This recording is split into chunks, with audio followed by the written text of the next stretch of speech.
कष्ट मिटत मिट जात सब गम, प्रेम से जपू बस बम बम बम है।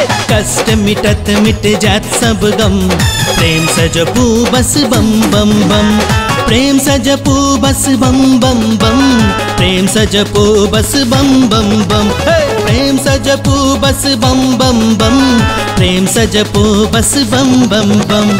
जिंदगी के हाँ जिंदगी के हाँ जिंदगी के दुख सब भ जात कम, प्रेम से जपू बस बम बम बम।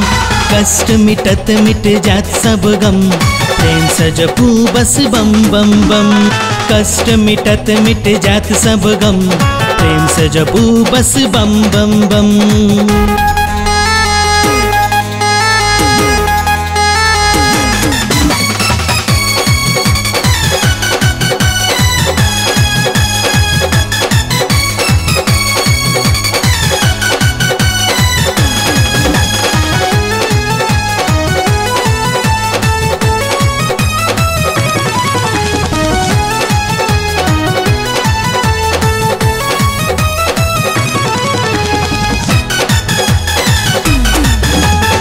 मथल गेल छल सागर भारी, रही से निकलल विष के प्याली।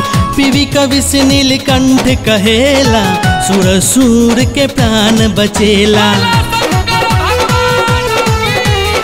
मथल गेल छल सागर भारी, रही से निकलल विष के प्याली।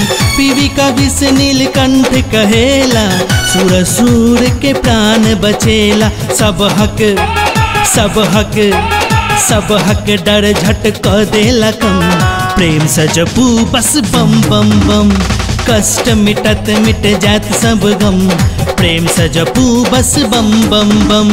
कष्ट मिटत मिट जात सब गम, प्रेम से जपू बस बम बम बम।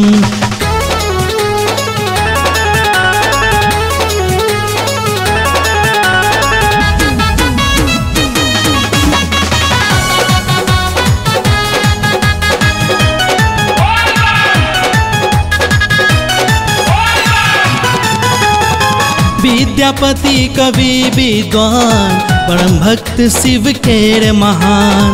भक्त एहन चाकर बनिएला, स्वयं जतै शंकर भगवान। विद्यापति कवि विद्वान, परम भक्त शिव केर महान। भक्त एहन चाकर बनिएला, स्वयं जतै शंकर भगवान। कहलैन कविवर उगना छी हम, प्रेम से जपू बस बम बम बम। कष्ट मिटत मिट जात सब गम, प्रेम से जपू बस बम बम बम। कष्ट मिटत मिट जात सब गम, प्रेम से जपू बस बम बम बम।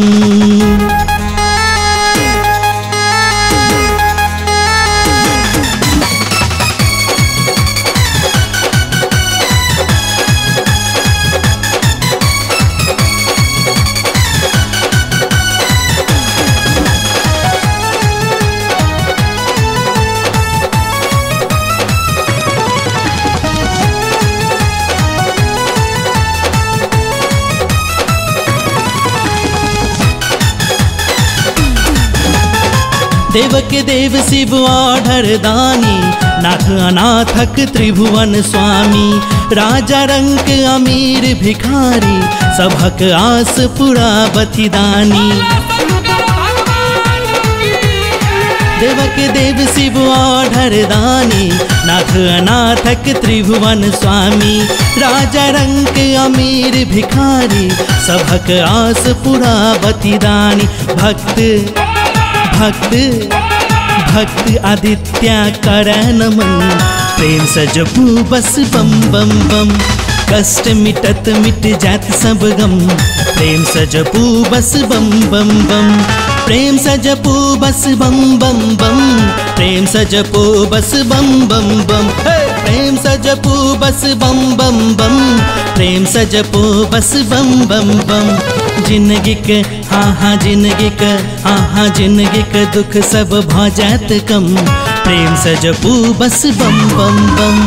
कष्ट मिटत मिट जात सब गम, प्रेम सजपू बस बम बम बम।